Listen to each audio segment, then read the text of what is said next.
What's going on, guys? Today we're going to be talking about ForeverzZ Collection 2017. We're going to be talking about the good cards, and let's get started.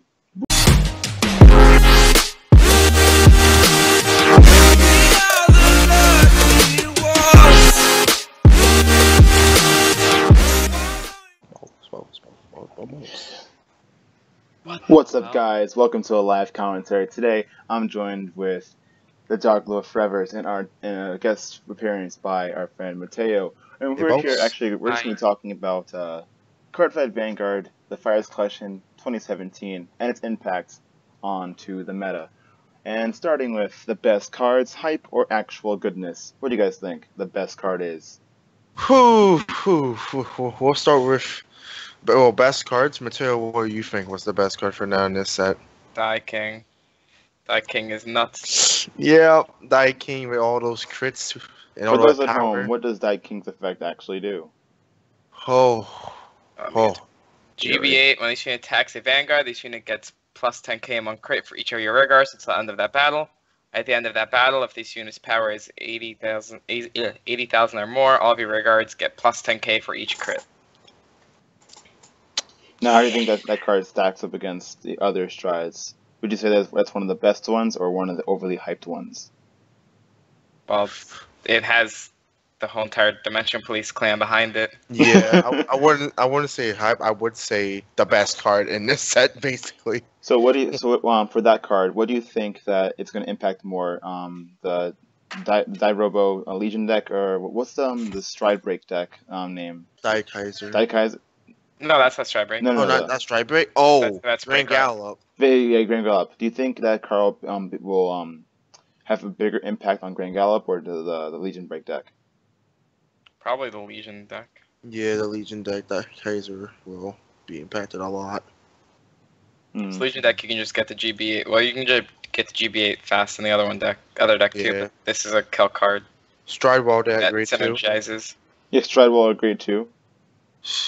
Yeah, I forgot you can do that. You use the old starter, get to grade 3 while your opponent's at grade 1, and then use the new starter to go to Stride. No fear. Yeah. I totally forgot that was even a card. Yeah.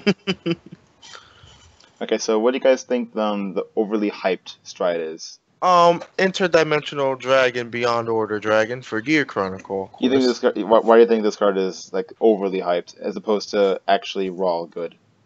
Well, for starters, everyone should know this. It has the words Gear Chronicle in it. The words Gear Chronicle. I like that. I approve of that. Second, it's a restander that resets your main and battle phase. So your rearguards will have your new abilities unlocked, and you can call units again. But that's wasting cards. But still, you have more extra attacks. Also, it's a kill turn. Also, they contain the triggers from your previous battle phase too. This is true. So if you hit any stand triggers, they still resolved. Yes. I think it's purely just made to have a kill turn. It is a pure kill turn. To restand your Vanguard, reset your main in battle. It's. Oh, we probably should open with this. What are our main? Also, decks? one drive check. -1 drive check. But what? I think we should open with what our main decks are, like for perspective. I mean, because that also the main decks we play do tie into our perspective on how the cards will interact. Oh yeah, it's true. Well, So for me, I play Royals and Golds, so that's basically what I play. I play too much. I play Pales, technically Gears still. Yeah. Technically Royals, but they're not getting any relevant support for me. Yeah, I know. I am complaining with you. Both Mega Colony decks. Yeah. What else do I play? Bermudas. Bermudas. God, I have too many Wait, you decks. have Bermudas? Yeah. He has Bermudas. He has prisms. Yeah, I have Prisms. They're just not super relevant right now. You have duos also, right? Or you sold it? No, I have duos, but they're like super not relevant at all. Yeah. Probably the least relevant deck. You have Lukiers. Yeah. Okay, so we covered the hype, the biggest hype of Stride, and then the best actually good Stride. What do you got? Yeah. Now we're gonna move on to the G Guardians. What do you think the best G Guardian is? Best G Guardian. Definitely, in my opinion, one of the best ones is either the Aqua Force one or the what's it called, Gear. So I would say the Gears would be. Yep, the Gears is freaking broken. It's pretty much a perfect guard. Plus 5k for each card face up in your G zone, and you're gonna hit like, GB really fast in his deck because of Gear Groovy, Metallica Phoenix, and all that stuff. So it's almost impossible for it not to be a. Basically, guards almost anything in the game except maybe the Gurgit Stride, the old one. Because that card just gets beyond stupid, and I know I play it. And then the Aqua Force one is basically Counterblast 1, choose a face down G guard in your G zone, turn it face up. When this unit is placed on G circle, if you do, choose up to 5 of your rear guards, give them resist, and the unit cannot hit. And for each unit chosen, it gets plus 5 shield. Yeah, it's pretty broken. It's insane. Too bad it's an Aqua Force. And they're pretty much just gonna get killed off with what's it called? Domination? Yeah. Yeah, domination. That's a keyword for another video, for another day. That's another discussion. Domination. That still affects how relevant the cards will be, though. For me, I think, well, I'm not too sure how... Domination could be a really relevant... It probably is going to be the next Cancer. That's probably the most realistic thing. And I'll build that next Cancer. Back to the G Guardians. What do you think your favorite G Guardian is, as opposed to like the best one? Not necessarily the best, but what your favorite one is? Not necessarily the best. Like most excited to get. Okay, most excited to get. Definitely not the Nova one because where's my 15k shield at, boys? I can't wait for the what's it called? Bermuda one. What is the Bermuda one? I'm excited for the gold one because that's gonna be great. The Bermuda Triangle one is GB1. Choose a face down G guard, flip it face up. When the unit is placed on Guardian Circle, you may pay the cost. If you do, it gets plus 5 shield for every 2 cards in your hand. Okay. So in the battle, then you can counterblast 1 to get another 5k shield, just in case. That is pretty good. I like that.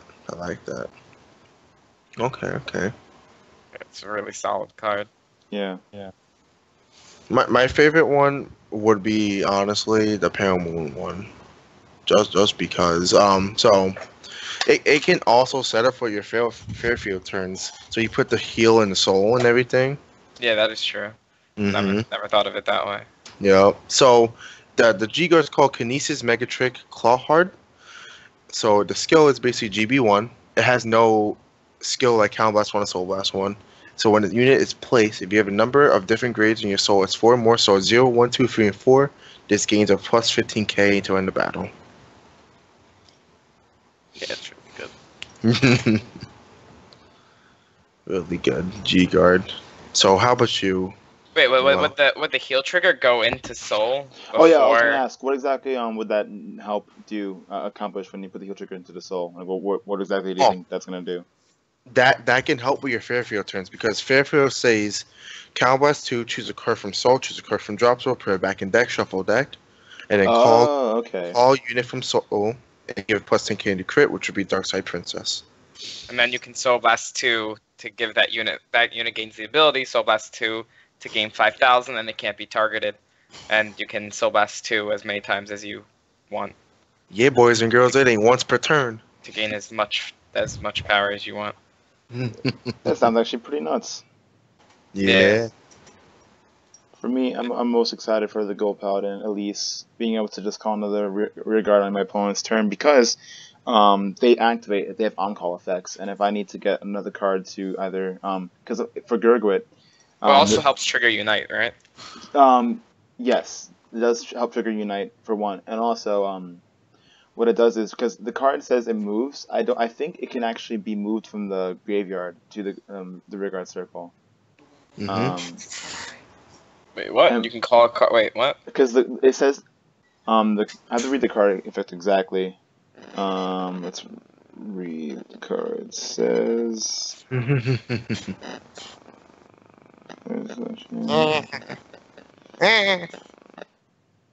Anyway, it says that at the end of the battle, if essentially the card moves to the rearguard circle, and I don't think that it has to be on the guardian circle to move. I think it can actually be in the graveyard if D Please kills it or something happens to it. I think it could actually move to the rearguard circle. So, okay. Well, it says I'm reading it now. It says when an attack did not hit, you may move this card to rearguard circle and put a card. So basically, if the attack has to fail. Yeah. Okay. But the most important thing for me about it is that if the card I call to the guardian circle and it moves to the rearguard circle, if the card has any on-call effects or on placement effects that can call more cards, because then in theory it can call a bigger field for the rearguard effects and defend with it. Yeah. And get a better field. So for Mateo, all right. So the heal trigger for Paramoon, Psycho Magician, Claw Field, Claw Hard. When his unit is discarded from hand, for the call cost. Yeah, it goes into soul. But the thing is, does it go into soul before the G guard fulfills itself? Or? So when you do the G guard, you activate that skill and put in a soul, and then activate the G guard. Oh, okay. Yeah. All right. Now, last but not least, the heal triggers themselves. Overly hyped or not actually best heal triggers? What do you guys think? Best is Gears because you can use it back. Anything that draws a card or counter charges or just gets better advantages, I'm guessing. Yeah, anything that draws, counter charges, or puts back in deck is good. Yeah. Yeah, I feel like what's it called? I just don't like the ones where it's like if it's discarded to activate that one G guard, you can ditch a card and draw a card. Yeah. I feel like that does almost nothing. I think that affects more of the Legion decks than does the Stride Break decks. Yeah. Yeah. Or Luard. Oh. Discard our grade 1. So Luard's just godlike. Godlike. Discard a grade 1. The next G guard into the Ritual 3. I forgot the name. I just know the card. Well, which card? The Ritual 3 plus 10 shield G Guardian. Oh, Plotmaker Dragon? Plotmaker, yeah, thank you. The most expensive G guard in the game. Wait, how expensive is it? Oh no, it's like $9. The most expensive one is Amaterasu. Why? Wait, why? That card's worth money? It's in the worst clan in the game. Exactly, it's like $13 for that card. Why? I don't know. Well, it is a triple, right? Yeah, it's a triple. It's basically a Plotmaker in triple form. I guess that explains why. I have 1 SP, a Plotmaker. Those are like 13s or 14s. Dang. It's insane. Alright, now time to wrap things up with a final question. How do you think this set will affect the meta? Like, what do you think the best cards, cards could be good in themselves, but because the deck themselves backing it won't be that great. I mean, some decks will not be able to get the GB8 because some clans, Gears will prevent that happening. But I'm trying to sell my Gears. I think the new Batama one is going to be pretty useless. Yes, the new Batama. We can talk about that in my video. Yeah. Because they're not getting the GB anytime soon.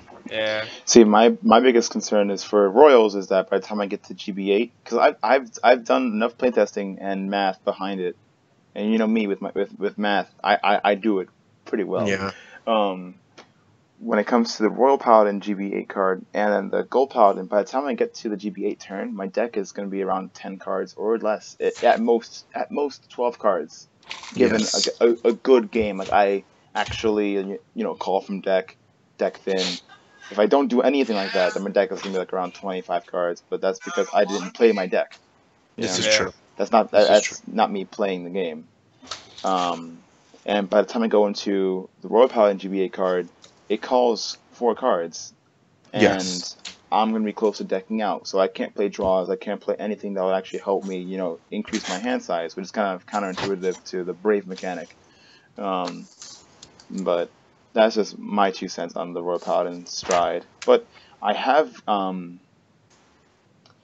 playtested where it actually does benefit to have it because I call the last 4 cards that aren't triggers, and maybe I have 4 cards left in deck. 3 of them could be so 2 of them could be triggers, 2 of them could not be triggers out of 4 cards. So I'm guaranteed to hit 2 triggers. And if I have whittled my opponent down to like 4 cards in hand and they don't have the guard power, guaranteed that they say 2 to pass, I know I'm probably gonna hit it. So that's the only salvation I have in having a card like that GBA Stride. Okay. Okay. My main issue is that Royals aren't really playable in my opinion right now. I agree with that, honestly. Like they're only good as a rush deck, which kind of isn't really Royal Paladin. Hey, I like the Brave deck. Like you might as well just play any other rush deck in the game. Yeah. They're really the only difference between Brave and any other rush deck is that they really just have Hope Song Angel. You hate that card. You hate that card when I play it. Yep, it's the only good card I think in the deck. Obviously minus the alt mile strides. But. Yeah. Alright, that's about a wrap. Thank you guys for commentating, and I'll see you guys in the next one. Bye bye. Hey, peace out.